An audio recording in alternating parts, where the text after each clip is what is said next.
لما بدأت رحلة بودكاست بره المألوف من سنة كان الهدف منه إنه ريم تكلم ريم بصوت عالي وتحكي لها عن كل المشاعر والأحاسيس والتجارب اللي مرت بيها، تشاركها القصص اللي بتسمعها من صحابها وزمايلها في الشغل، تكلمها عن الأفلام اللي بتحبها والمسلسلات اللي شافتها والروايات اللي قريتها.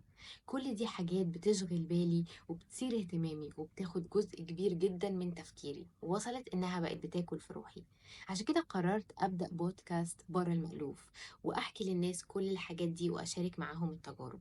بس بعد 15 حكاية اكتشفت إن كلنا متشابهين، كلنا بنعيش نفس المشاعر وبنمر بنفس التجارب، بس عمر ما حد اتكلم عنها بصوت عالي. وبعد ما خلص الموسم الأول وصلتني كتير من الرسائل على الانستجرام بيسألوني هو سيزون 2 هيبدأ امتى؟ هو انتي مش هتكملي ولا ايه؟ هو بودكاست بره المألوف حصل فيه ايه؟ في الحقيقة الوقت ده ما كانش عندي أي طاقة أو قدرة إني أكمل سيزون 2، والشغل كمان أخد جزء كبير من وقتي، فعشان كده ما كملتش.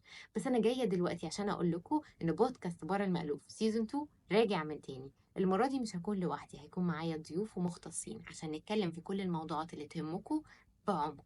ولأن بودكاست بره المألوف مش بتاعي لوحدي وكمان بتاعكم، هستناكم تشاركوني كل الموضوعات والحكايات اللي نفسكم حد يتكلم عنها وعمر ما حد التفت إليها.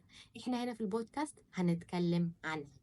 فما تروحوش في أي حتة واستنوني في أول حلقات سيزون 2 قريبا جدا، واكتبوا لي في التعليقات إيه الموضوعات اللي نفسكم نتكلم عنها وناخدها في عين الاعتبار.